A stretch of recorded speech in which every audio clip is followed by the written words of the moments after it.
அள்ளி அள்ளி பருக வேண்டிய அமிர்தமடாது. ஆக்சுவலி ஒரு நூலகம் இருக்கு, இங்க நீங்க வந்து போய் இருந்திருப்பீங்க. இந்த புத்தகம் பார்த்திருக்கீங்களான்னு தெரியல. புத்தகம் வாசிக்கிற பழக்கம் இங்க யாருக்காவது இருக்கா? என்ன திடீர்னு என்னமோ சொல்றான்னு பாக்குறீங்களா? இது என்னது? குரல். என்ன குரல்? வா, இதுக்கு ஒரு புத்தகம் பேசுமா? அந்த புத்தகம் பேசுறதுக்கு நம்ம என்ன செய்யணும்? நீங்கள் வெற்றி பெறக்கூடிய புத்தகங்கள் தான் உங்கள் பள்ளிகளிலும் கல்லூரிகளிலும் இருக்கிறது. உங்களை வெல்ல எந்த புத்தகத்துக்கும் முடியாது. நீங்கள் புத்தகங்களை வெல்லலாம். நீங்க வெற்றி பெறுவதற்காக வாசிக்கணும். புத்தகம் பேசினா என்ன நடக்கும்? புரட்டி புரட்டி ஒரு புத்தகத்தை படிக்கிறோமே, அது நல்ல புத்தகமா? இன்னும் குறிப்பா இப்போ ஒரு விஷயம் அழிஞ்சுக்கிட்டே போகுது. என்ன அழிஞ்சுக்கிட்டே போகுது? செல்போன் பார்க்க எப்படி பழகுனீங்க? அழகான பெண்களும் பேரழகான ஆண்களும் நிறைந்திருக்கும் இந்த சபையிலே என்னை பேச வாய்ப்பளித்த அத்துணை நல்லுள்ளங்களுக்கும் முதலாவதாக நன்றியை தெரிவித்துக் கொள்கிறேன்.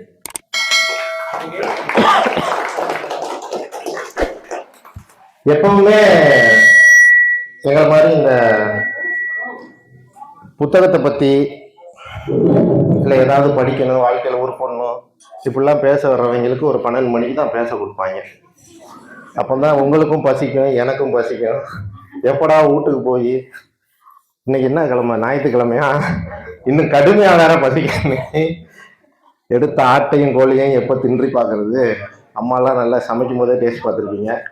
எங்களுக்கு எப்போ போடுவீங்கன்னு காத்துக்கிட்டு இருக்கிற இந்த நேரத்தில் இந்த மாதிரி பேச வைக்கிறது ஒரு கடினமான விஷயம்தான். முடிந்த அளவு உங்களை எல்லாம் சில கருத்துக்களை சொல்லி சந்தோஷமாக இந்த நிகழ்வை நடத்த விரும்புகிறேன். என் கையில இருக்கிற இந்த புத்தகத்தை யாராவது பார்த்திருக்கீங்களா இதுக்கு முன்னாடி? இந்த புத்தகம் தெரியுமா உங்களுக்கு? பார்த்ததில்லை. நம்ம இங்கிலீஷு, தமிழ், மேக்ஸ் தான் பார்த்துருக்கோம். இந்த புத்தகத்தை யாராவது பார்த்திருக்கீங்களா? புத்தகம் வாசிக்கிற பழக்கம் உங்களுக்கு இருக்கா? இங்க ஒரு நூலகம் இருக்கு, அப்படித்தானே? இது நூலகம் தானே? இங்க வருவீங்களா? புத்தகம்லாம் எடுத்து வாசிப்பீங்களா? வந்ததே நூலகம் இருக்குதே இன்னைக்குதான் தெரியும்னு சொல்றீங்களா பாட்டி? ஆக்சுவலி ஒரு நூலகம் இருக்கு, இங்க நீங்க வந்து போய் இருந்திருப்பீங்க. இந்த புத்தகம் பார்த்திருக்கீங்களான்னு தெரியல. புத்தகம் வாசிக்கிற பழக்கம் இங்க யாருக்காவது இருக்கா? பரவாயில்ல, இவ்வளவு குழந்தைங்க புத்தகம் வாசிக்கிறீங்களா? எல்லாரும் பலமா ஒரு தடவை கை தட்டுங்க. சரி, புத்தகம் கொடுத்தா நான் வாசிப்பேன்னு சொல்றவங்க யாராவது இருக்கீங்களா? ஏங்க நான் இதுவரை புத்தகம் பார்க்கல, என்கிட்ட கொடுத்தா நாங்க வாசிக்க. சரி, புத்தகம் கொடுத்தா வாசிப்பேன்னு கை தூக்குனீங்கல்ல, நீங்களாம் ரொம்ப கவனமா அடுத்த ஒரு 15 நிமிஷம் என்னைய கவனிக்கணும். இறுதியில நான் ஒரு விஷயம் கேட்பேன், நீங்க கரெக்டா பதில் சொல்லிட்டீங்கன்னா இந்த புத்தகத்தை என்கிட்ட இருந்து எடுத்துட்டு போகலாம். சரியா? ரைட். நவிழ்தோறும் நூல் நயம் போலும் பயில்தோறும் பண்புடையார் தொடர்பு. என்ன திடீர்னு என்னமோ சொல்றான்னு பாக்குறீங்களா? இது என்னது? குரல். என்ன குரல்? வா, இதுக்கே உங்களுக்கு எல்லாம் பெரிய கைதட்டு கொடுக்கணும். திருக்குறளா? எத்தனை திருக்குறள் இருக்கு? அவ்வளவு திருக்குறள்ல எதுக்கு இந்த திருக்குறளை நான் சொல்லணும்? இது எத்தனாவது திருக்குறள்? 783வது திருக்குறள். இதுக்கு யாருக்காவது அது விளக்கம் தெரியுமா? அர்த்தம் தெரியுமா? நான் இப்ப ஒரு திருக்குறள் சொன்னேன்ல, நவிழ்தோறும் நூல்நயம் போலும் பயில்தோறும் பண்புடையார் தொடர்பு. இந்த திருக்குறளுக்கு விளக்கம் தெரியுமா யாருக்காவது? தெரியாதா? சரி, திருக்குறளை எந்த அளவுக்கு மனப்பாடமா படிக்கிறீங்களோ அதே மாதிரி திருக்குறளோட விளக்கத்தையும் படிக்கணும். ரொம்ப கஷ்டமா? பெருசு பெருசா இருக்கா அதோட விளக்கம்? அப்படிலாம் கிடையாது. திருக்குறள் மாதிரியே திருக்குறளோட விளக்கத்தை நம்ம பக்கத்து ஊர்ல ஒருத்தர் எழுதியிருக்காரு. 1330 குறளுக்கான விளக்கத்தை அதே 7 வார்த்தையை கொண்டு நம்ம கொஞ்ச தூரத்துல ஒரு பக்கத்து ஊர்ல இங்க ஒட்டப்படாரத்துல ஒருத்தர் எழுதியிருக்காரு ஒரு புத்தகம். நற்குணம் கொண்டவருடன் தொடர்ந்து சிநேகம் கொள்வதானது கற்க கற்க ஆனந்தம் தருகின்ற நூலை ஒத்தது. இதுதான் திருக்குறளுக்கான விளக்கம். நல்ல குணமுடைய மனிதர்களோடு நீங்க ஃப்ரெண்ட்ஷிப் வச்சுக்கிறது எப்படிப்பட்டதா? படிக்க படிக்க ஒரு புக்கு நமக்கு ஒரு சந்தோஷத்தை தரும்ல, அந்த புக்கு மாதிரி அது. அப்போ புக்கு என்ன தருது? சந்தோஷம் தருது.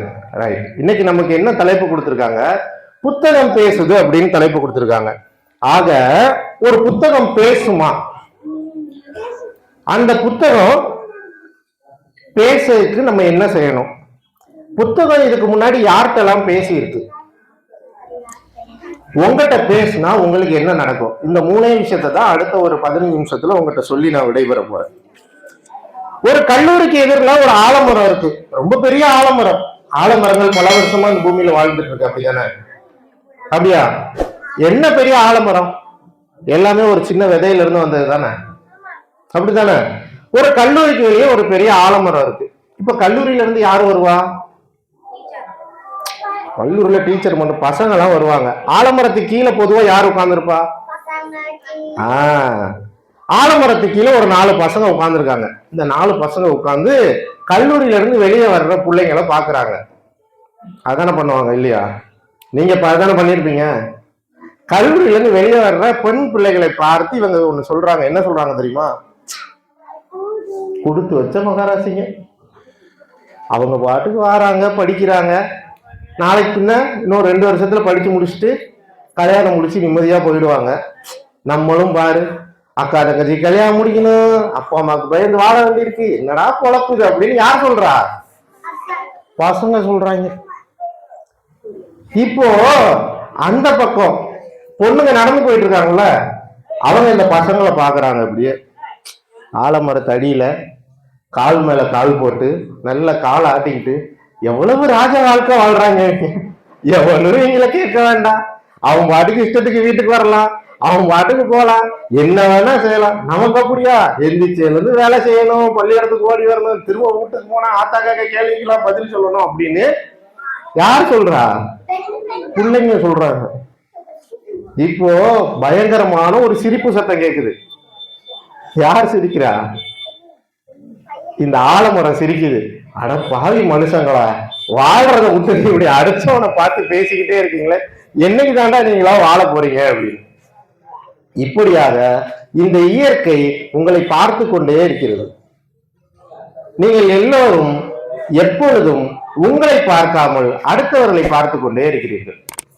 நீங்க உங்களை பார்க்கணும், உங்களை தெரிஞ்சுக்கணும் அப்படின்னா நீங்க புத்தகம் வாசிக்கணும். புத்தகம் வாசிக்கிறது மூலமா தான் நீங்க உங்களை அறிய முடியும். புத்தகம் பேசும். எந்த புத்தகம் பேசும் தெரியுமா? நான் சொல்லட்டா? ஸ்கூல்ல இருந்து வந்து டியூஷன்ல போய் உட்கார்ந்த உடனே ஒரு ஆங்கில புத்தகத்தை எடுத்து திறந்த உடனே அந்த புத்தகம் என்ன சொல்லும்? எவ்வளவு பெரிய ஆளு நீ, என்னையெல்லாம் நீ படிச்சிருவியா? என்னையெல்லாம் உன்னால படிக்க முடியுமா? அடுத்து கணக்கு புத்தகத்தை திறந்து அது சொல்லும், இவ்வளவு ஃபார்முலா இருக்கு, படிப்பியா? நீ எல்லாம் அவ்வளவு பெரிய ஆளா? எம்மா நண்டி புக்கு இது, கல்லூரி படிக்கிறவங்களுக்கு அதுக்கு மேல இத்தனை 100 பக்கத்தை நீ படிச்சிருவ அப்படின்னு புத்தகம் சொல்லும். உடனே நம்மளால என்ன செய்வான்? விரிச்ச புத்தகத்தை சடக்கு மூடி வச்சிரும். என்ன செஞ்சிடும்? ஆத்தி, இந்த புக்கு இப்படி நம்மள பயமுறுத்துது, இதை படிச்சு நான் முன்னேறவா அப்படின்னு சொல்லி டக்குன்னு மூடி வச்சிருவான். எத்தனை பேர் அப்படி மூடி வச்சிருக்கீங்க? சும்மா சொல்லுங்க, யாரு பார்க்க போறோம்?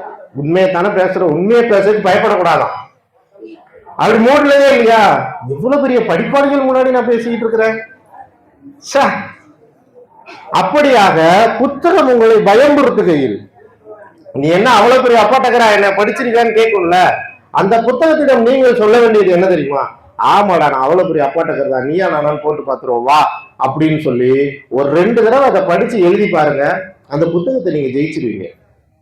அந்த புத்தகம் உங்களுக்கு முன்னாடி பெரிய இதா இருக்குல்ல, அசால்ட்டா போயிடும். இப்படி நீங்கள் வெற்றி பெறக்கூடிய புத்தகங்கள் தான் உங்கள் பள்ளிகளிலும் கல்லூரிகளிலும் இருக்கிறது. உங்களை வெல்ல எந்த புத்தகத்துக்கும் முடியாது. நீங்கள் புத்தகங்களை வெல்லலாம். நீங்க வெற்றி பெறுவதற்காக வாசிக்கணும். அதுக்காக தான் புத்தகம் உங்ககிட்ட பேசுது. படித்து படித்து எழுதி பார்த்து புத்தகத்தை வெற்றி பெறுவதற்கான அத்தனை காரணிகளும் உங்களுக்கு கொடுக்கப்பட்டிருக்கிறது. ஆக நீங்கள் புத்தகத்தை படிக்கலாம், புத்தகம் படிக்க வேண்டும். அதுக்குதான் புத்தகம் உங்ககிட்ட பேசுது. சரி, புக்கு பேசினா என்னப்பா நடக்கும்? புத்தகம் பேசினா என்ன நடக்கும்?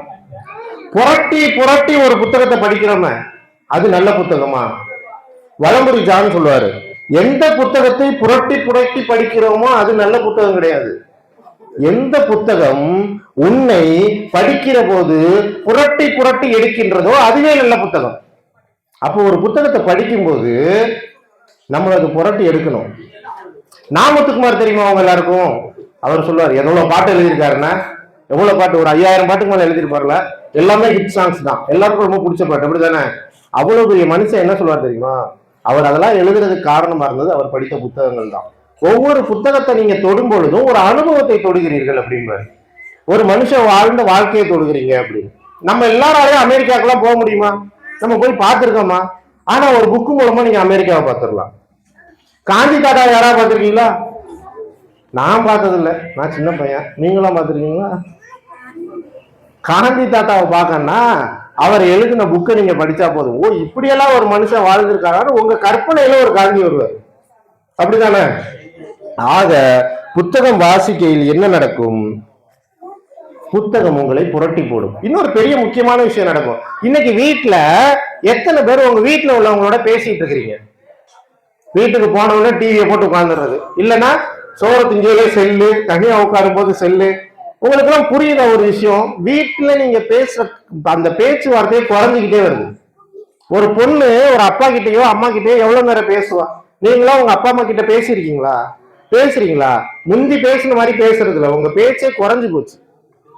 ஆனா நீங்க ஒரு புத்தகம் படிச்சீங்கன்னா சக மனிதரோடு எப்படி பேச வேண்டும் என்று அந்த புத்தகம் உங்களுக்கு கத்துக் கொடுக்கும். ஏன்னா அங்க 2 கேரக்டர் சண்டை போட்டுக்கிட்டு இருப்பான், இல்ல பேசிக்கிட்டு இருப்பான். அந்த பொண்ணு அவங்க அப்பா கிட்ட சொல்ல முடியாத ஒரு விஷயத்த சொல்லி இருக்கும், ஓ இந்த வழியில சொல்லலாம் போல உங்களுக்கு ஒரு ஐடியா கிடைக்கும். அந்த பையன் அவங்க அம்மா கிட்ட பேசியிருப்பான். இப்படியாக புத்தகம் உங்களை வழிநடத்தி கொண்டே இருக்கும். அதுக்குதான் புத்தகம் உங்ககிட்ட பேசும். ஒரு பிரச்சனை உங்க வாழ்க்கையில வருது, இப்ப இங்க இருந்து தூத்துக்குடிக்கு போகணும்னா 7 மணிக்கு ஒரு வண்டி வரும், அதுல ஏறி உட்காந்தா தூத்துக்குடிக்கு போயிடலாம் அப்படின்ற ஒரு வழிதான் உங்களுக்கு தெரியும், அப்படித்தானே?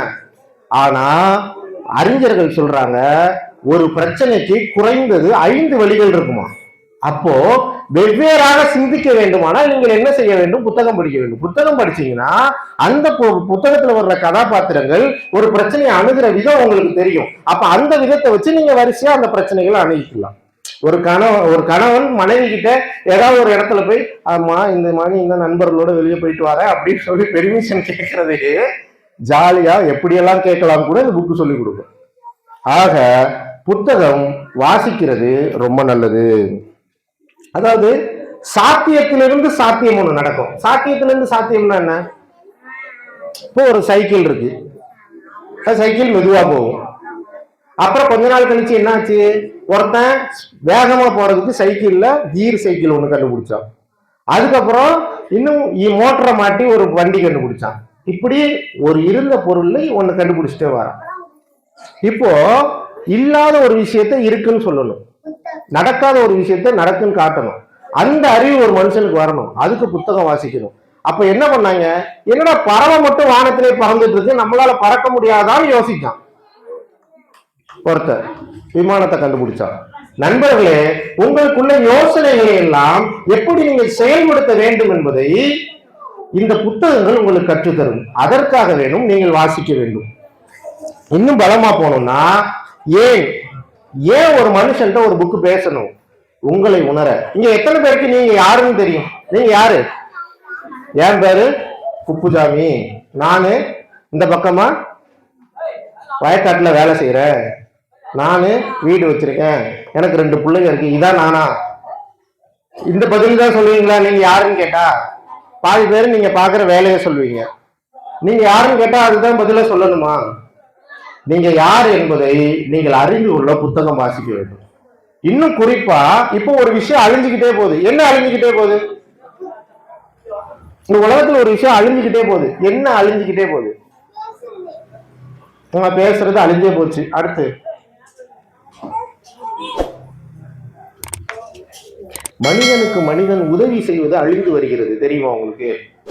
எத்தனை பேர் உங்க குழம்பு பக்கத்து வீட்டு அக்கா கொஞ்சம் தின்னு பாருன்னு கொடுத்துருக்கிய? அவ சீனி கொடுத்தாதான் நான் கொடுப்பேன்னு எத்தனை பேர் உட்காந்துட்டு இருக்கியா? முந்திலாம் தெரியுமா, ஒரு வீட்டுல தான் குழம்பு வைப்பாங்க, சுத்தி ஒரு 5-6 வீடு அவங்ககிட்ட வாங்கி சாப்பிட்டுக்கிடுவாங்க. அவ்வளவு நட்பா இருந்தாங்க. முந்திலாம் ஒரு அண்ணன் இருப்பாரு, அந்த அண்ணனுக்கு 4 தம்பிங்க இருப்பாங்க. அந்த தம்பிங்களோட மனைவிகள்ல இருந்து குடும்பங்கள்ல இருந்து எல்லாரும் ஒரே வீட்டுல தான் இருந்தாங்க. அங்க ஒரு சமையல் தான் நடக்கும். ஆனா இன்னைக்கு என்ன ஆகி போச்சு, நம்ம சித்தப்பா எங்க இருக்காருன்னு நமக்கே தெரியாது. நமக்கெல்லாம் சித்தப்பா இருக்காரானே தெரியாது. அப்படிதானே? கூட பிறந்தவங்க நீங்க எல்லாம் பேசி எவ்வளவு நாள் ஆகுது?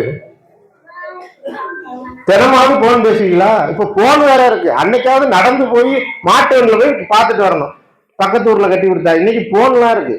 எத்தனை உங்க அப்பா மட்டும் பேசியிருக்கிய? நான் பெரியவங்களுக்கும் கேட்கிறேன். எத்தனை பேர் உங்க அண்ணன் தம்பி அக்கா தங்கச்சிட்டு டெய்லி பேசுறீங்க? நண்பர்களே, உறவுகள் விட்டு போய்கொண்டே இருக்கிறது. மனிதன் செத்து போய்கொண்டே இருக்கிறது. முந்தியெல்லாம் ரோட்ல யாராவது நடந்து போனா, எங்கேயா போற, ரொம்ப நேரமா நடக்கிய, வா உன்னைய கொண்டு அந்த முக்குல இறக்கி விடுதல் கூட்டிட்டு போய் விடுவாங்க.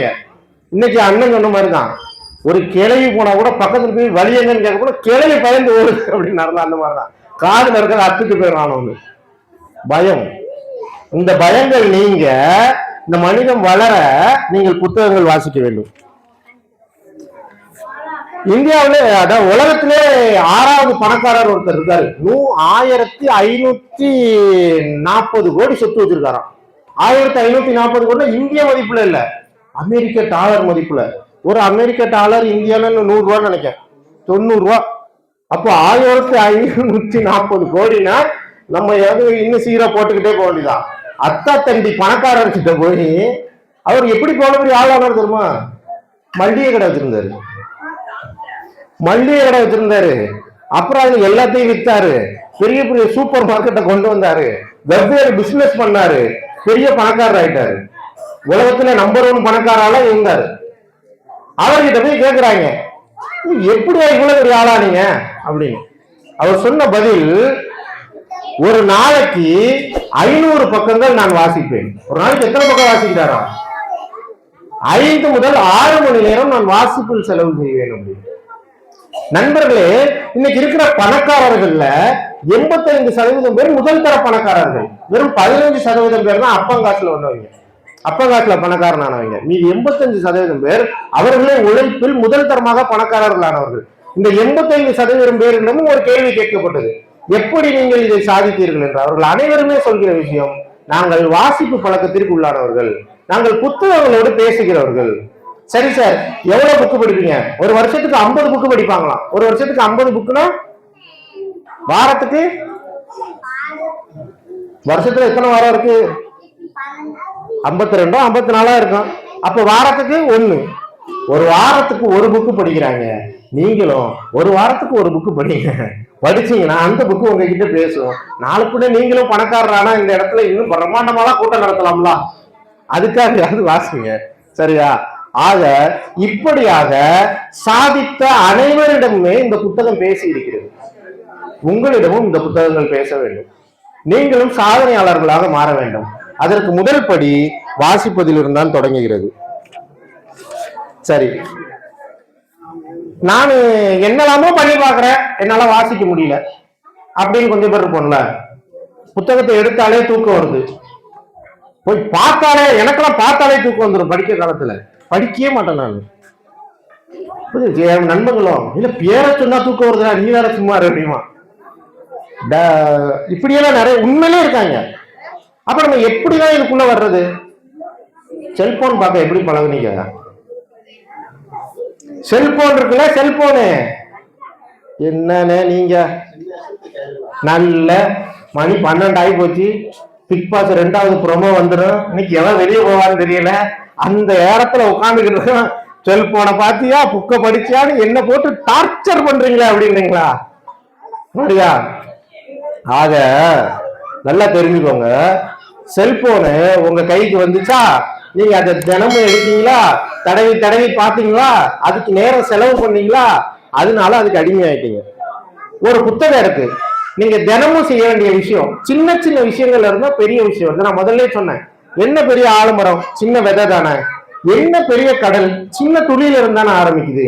என்ன பெரிய மலை, சின்ன கல்லுல இருந்தா ஆரம்பிச்சிருக்கோம். என்ன பெரிய பிரபஞ்சம், சின்ன உயிர்ல இருந்தா ஆரம்பிச்சிருக்கோம். அதே போல்தான் சின்ன சின்ன பழக்கங்கள் சொல்லுவாங்களே, சின்ன சின்ன அன்பில் தானே ஜீவன் இருக்கு. அந்த மாதிரி ஒரு புத்தகத்தை எடுங்க, தினமும் நான் சொல்றது செய்யணும். ஒரு புத்தகத்தை என்ன செய்யணும்?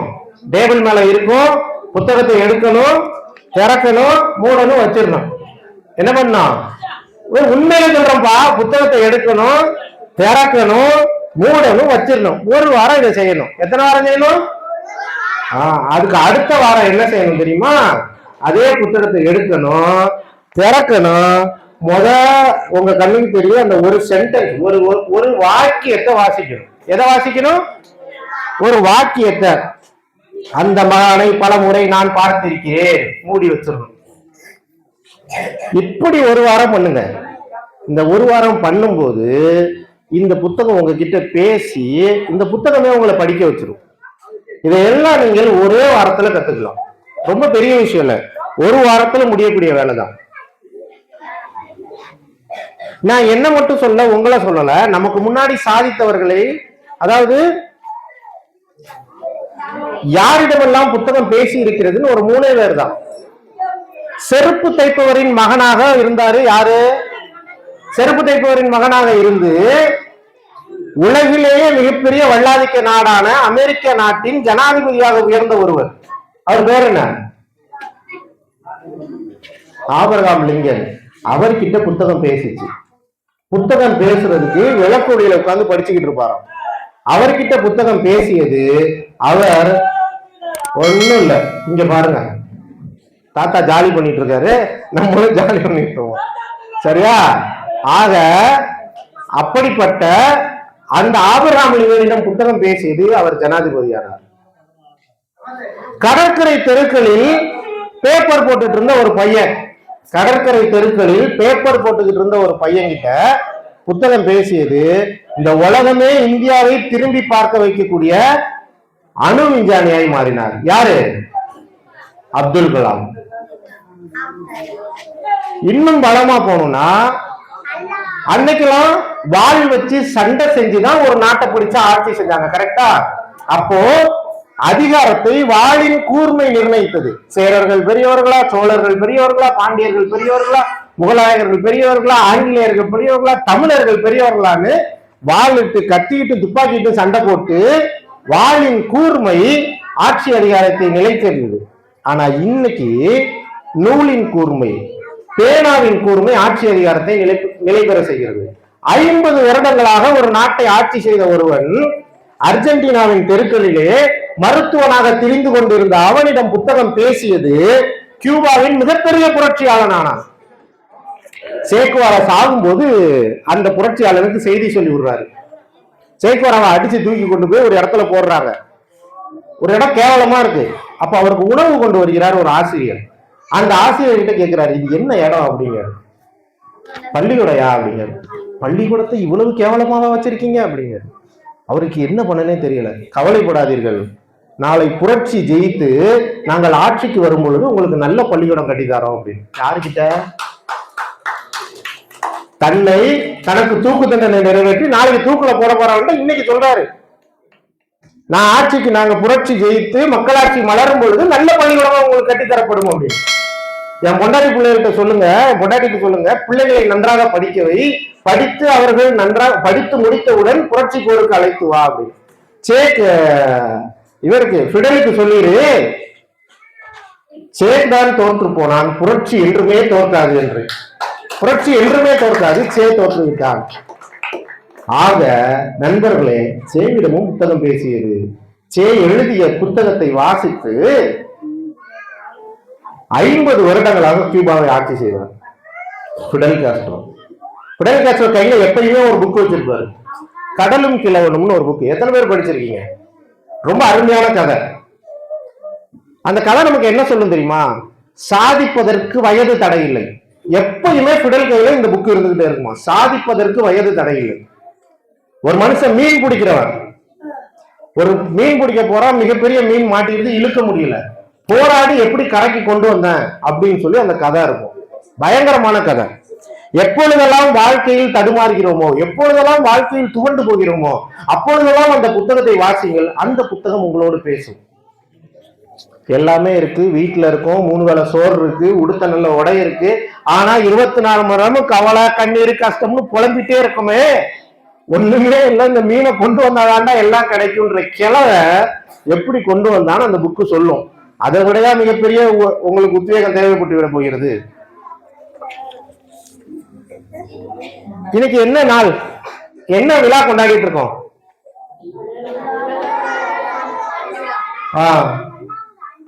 அப்போ இப்பதான் கனெக்ட் பண்றோம். இதோட கனெக்ட் பண்ணணும்ல, அதான நம்ம அப்புறம் சும்மா வந்து பேசிட்டு போய் என்ன செய்ய? இவர்களிடமெல்லாம் புத்தகம் பேசியதுன்னு நான் உங்ககிட்ட சொல்லிட்டேன். வள்ளலார் யார் அப்படின்னா, அறிவின் நெருப்பை கொண்டு வயிற்றின் நெருப்பை அணைத்தவர். அவர் உணவு அரசியலை மட்டும் பேசவில்லை, உயிரும் உணர்வும் கலந்த அரசியலை பேசியவர். இதெல்லாம் எப்படி அவருக்கு தெரிஞ்சிச்சு? இந்த நாள் என்னைக்கு எனக்கு இங்க பேசணும்னு அழைப்பு விடுத்தார்களோ அன்றிலிருந்து இவரை பற்றி படித்துக் கொண்டிருக்கிறேன். அந்த புத்தகங்களையும் அவரது சிந்தனைகளையும் பாடல்களையும் வாசித்துக் கொண்டிருக்கிறேன். அங்க ஒரு அழகான ஒரு செய்தி எனக்கு கிடைச்சிச்சு. இறைவனை பற்றி அவர் பேசிக்கிட்டு இருக்கும் பொழுது அவர் அதை கண்டுபிடிச்சிட்டு அந்த விஷயத்தை அவர் பகிர்ந்து கொள்றதுக்கு முன்னாடி அவர் சொன்னாராம், நான் ஒரு புத்தகம் எழுத போறேன். ஓ சரி, இப்ப இது எதுல இருந்து நீங்க எடுத்துக்கிட்டீங்க அப்படின்னு. அவர் எதுல இருந்து எடுத்துக்கிட்டாரா, அவருக்கு முன்னாடி இருந்த திருவள்ளுவர், தாயுமானவர், திருமூலர், மாணிக்க வாசகர் இவர்களை எல்லாம் படித்து விட்டு தான் இந்த திருவருட்பாவை அவர் எழுதினார். சும்மா உட்கார்ந்து எழுதல, வாசிக்கணும், வாசித்து தெரிந்து கொள்ளணும், தெரிந்து கொண்டு மற்ற எல்லாவற்றையும் தெரிந்து அதிலிருந்து மிகப்பெரிய விஷயத்தை இந்த உலகத்திற்கு அவர் காட்டி சென்றிருக்கிறார். அவரே ஒரு மிகப்பெரிய புரட்சியாளர். எப்படி புரட்சியாளர்? இந்த ஊர்ல வந்துட்டு எல்லாமே சத்திரமா இருந்துச்சு. என்னவா இருந்துச்சு? சத்திரத்துல என்ன செய்வாங்க? சோத்த தின்னுட்டு தூங்குவாங்க. சோத்த தின்னுட்டு தூங்குற இடம் சத்திரம் கிடையாது. சத்திரங்களை சாலையாக மாற்றுங்க. வாழணும், சாப்பிடணும், உடனே கிளம்பி நீ நடந்து எதை நோக்கி? ஞானத்தை நோக்கிய பயணத்தை பார்த்து நீ போய்கிட்டே இருக்கணும். எல்லா சத்திரங்களையும் சாலைன்னு பேர் மாத்தினாரு. அப்போ சாமியார் எல்லாம் மடம் கட்டிக்கிட்டு இருந்தாங்க. என்ன கட்டிக்கிட்டு இருந்தாங்க? இவர் என்ன பண்ணாரு தெரியுமா? என்ன பண்ணாரு? மடம்னு பேர் வைக்கவே இல்லை, சங்கம்னு ஆரம்பிச்சாரு. அவர் இது எல்லா பேரையுமே சங்கம்னு பதிவு செய்துட்டு வர்றாரு. இன்னொரு பெரிய விஷயம் பண்ணாரு, கோயில்களை எல்லாம் சபையாக மாற்றினார். சபையில்தான் சமத்துவம் நிலவும் நம்பினார். இப்படி வைக்கும் வார்த்தைகளில் இருந்தே புரட்சியை செய்தவர் தான் வள்ளலார். இந்த காரியம் எப்படி அவருக்கு வாய்த்தது என்று அவரே கூறுகிறார். நான் எனக்கு முன் எழுதினவர்களை வாசித்தேன், அதன் மூலமாக அது என்கிட்ட பேசிச்சு, நான் ஒரு நூல் எழுதின மக்களுக்கு நான் ஒரு விஷயத்த சொல்றேன் அப்படின்னு. நண்பர்களே, புத்தகம் அவனோடு பேசினால்தான் நீங்களும் வள்ளலார் கூறிய அழிவில்லா அந்த பாதையை அடைய முடியும். அதை நோக்கின பயணம் தானே இங்க நம்ம எல்லாரும் பண்ணிட்டு இருக்கிறோம். அப்பா அம்மாவுக்கு மட்டும் ஒரே ஒரு விஷயம் சொல்லி முடிக்கிறேன். இங்க படிக்காத அப்பா மக்கள் நிறைய பேர் இருப்பீங்க. எப்படி என் பிள்ளைய படிக்க வைக்கிறது, நான் என்னையா செய்யறதுன்னு ஒண்ணும் இல்லை. சின்ன பிள்ளைகளுக்குலாம் நிறைய கதை புக்கு, அறிவியல் புத்தகம்லாம் இருக்கு. 10 ரூபா 15 ரூபாலாம் வாங்கி உங்க பிள்ளைகளுக்கு கொடுங்க. கொடுத்துட்டு வீட்டுல போய் உட்கார்ந்து உங்க பிள்ளைகள்கிட்ட சொல்லுங்க, ஏத்தா உங்க அப்பனும் அத்தாவும் படிக்கிற, நீ படிச்சு இந்த கதையை எனக்கு சொல்லுன்னு சொல்லுங்க. அந்த பிள்ளை படிச்சு உங்களுக்கு சொல்லும், கண்டிப்பா சொல்லும். நீங்க சொல்லுங்க, அப்பா அம்மாவுக்கு படிக்க தெரியாது, நீ படிச்சு இந்த கதையை என்ன செய்ய என்கிட்ட சொல்லுன்னு சொல்லுங்க. அந்த புள்ள உங்களோட உட்கார்ந்து படிச்சு சொல்லும்.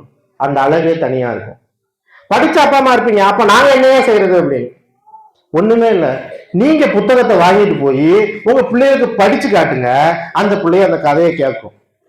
நண்பர்களே, நம் பிள்ளைகளை நல்வழிப்படுத்துவது நமது கடமை. நம்மளால மட்டும்தான் முடியும். நீங்க நான் சொன்ன இந்த 2 விஷயத்தையும் செஞ்சீங்க அப்படின்னா நிச்சயமாக இந்த நூலகத்தில் குழந்தைகளின் வரவு அதிகமாக இருக்கும். அதிகமா இருக்கணுமா வேண்டாமா? இருக்கணும்ல, வேண்டாமா? பசிக்குதா? இதை மட்டும் செஞ்சீங்க அப்படின்னா ரொம்ப நல்லது. இந்த புத்தகத்துல இருந்து நான் ஒரு விஷயத்த கத்துக்கிட்டேன். இந்த புத்தகத்துல வந்துட்டு அந்த துறவி கிட்ட படகோட்டி ஒருத்தர் பேசிட்டே இருக்க சொல்லுவாரு, இந்த உலகிலேயே நன்மையானது நீர் தான். ஏன் நீர்னா என்ன? ஏன் உலகிலேயே நன்மையானது? நீர் எல்லா பொருளுக்கும் நன்மை செய்கிறது. அதுக்கு உயர்வு தாழ்வு தெரியாது. நீர் என்ன செய்யுது? எல்லா பொருளுக்கும் நன்மை செய்கிறது என்றாலும் எதனுடனும் போட்டி போடுவதில்லை. அந்த நீர் வேற எந்த இயற்கையோடும் போட்டியே போடாது, அது வழியில போய்கிட்டே இருக்குமா. தாழ்வு என்று மற்றதை நினைக்கிற இடங்களில் அது தங்கி இருக்கிறது. இந்த லைன் எனக்கு ரொம்ப பிடிச்சிருச்சு. இந்த நீர் என்ன செய்யுமா, எதெல்லாம் பள்ளமோ எதெல்லாம் கீழேன்னு நினைக்கிறாங்களோ அங்க போய் தங்கிருமா. நீ பள்ளம் இல்லடா, நான் உன்னை நிரப்புறேன் அப்படின்னு. நீ கீழே இல்லடா, நீ மேல வந்துருவ, நான் உன்னை நிரப்புறேன் அப்படின்னு. இந்த நீர் அத்துணை வல்லமை வாய்ந்தது. அதனால்தான் இந்த நீர் மிகவும் நன்மையானது அப்படின்னு சொல்றாங்க. நண்பர்களே, நீரை போல் நீங்கள் வாழ வேண்டும். ஆற்றின் இரு கரைகளுக்கு மட்டும்தான் தெரியும் நான் எங்க போய் சேர போறோம், எங்கிட்டு திரும்ப போறோம் அப்படின்னு. ஆருக்கு தெரியாது.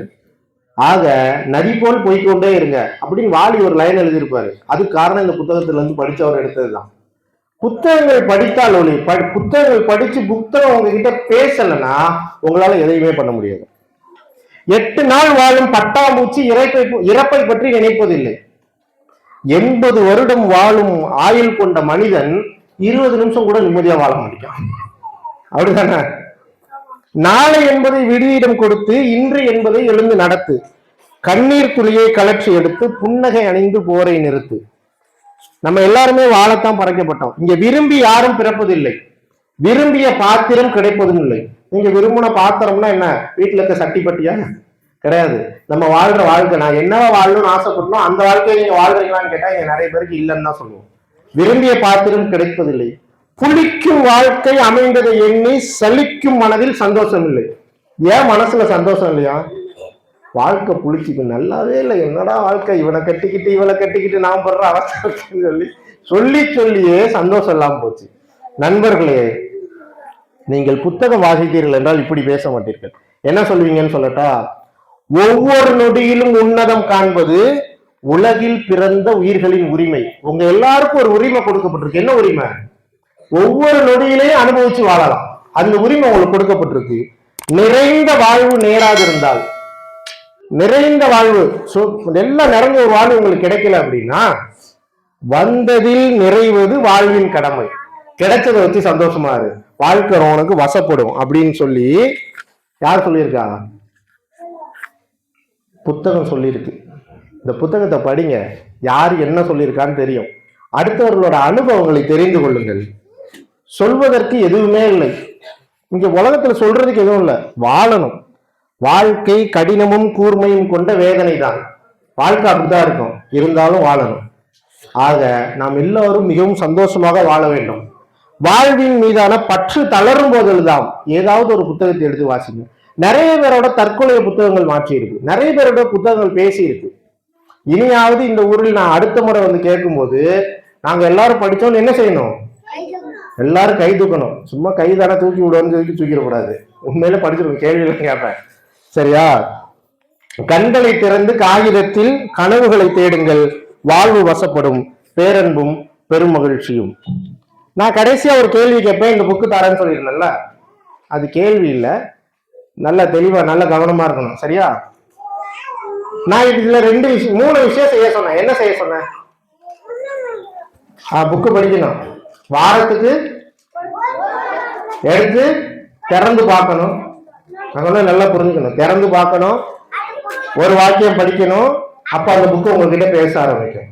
பெரியவங்க புத்தகத்தை வாங்கி பிள்ளைங்கிட்ட கொடுத்து படிக்க வைக்கணும், படிச்சவங்க படிச்சு பிள்ளைங்கிட்ட கொடுக்கணும். இதை யார் செய்வா? உங்கள யார் செய்ய போறா இனிமே? இத அந்த பாப்பா தான் கை தூக்குனாங்க.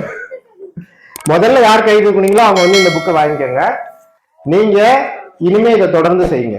நீங்க எல்லாரும் செய்யணும். எல்லாரும் செஞ்சீங்கன்னா உங்க எல்லாருக்கும் நான் புத்தகம் தரேன். காசே நீங்க தர வேண்டாம், நீங்க வந்து படிச்சா போதும்.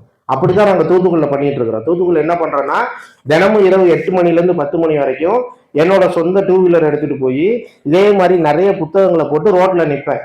நீங்க உங்களை மாதிரி அங்க உள்ள மக்கள் எல்லாரும் வந்து அதை எடுத்து ஃப்ரீயா படிச்சுட்டு என்ன கொடுத்துட்டு போயிடலாம். படிச்சுக்கிட்டே இருக்க, ரொம்ப நல்லா இருக்கு, வீட்டுல போய் படிச்சுட்டு வரட்டான்னு கேட்டா எடுத்துட்டு போய் படிச்சுட்டு வாங்கன்னு சொல்லுவேன். நீங்க படிச்சா போதும், வேற எதுவும் வேண்டாம். நீங்க வாசித்தால் போதும் என்று எங்களை போன்ற இளைஞர்கள் உங்களுக்காக காத்து கொண்டிருக்கிறோம். தயவு செய்து வாசியுங்கள் தோழர்களே. வாசிப்பு உங்களை வசப்படுத்தும், வாசிப்பு உங்களை வளர்க்கும். பேரன்பும் பெருமகிழ்ச்சியும். நன்றி.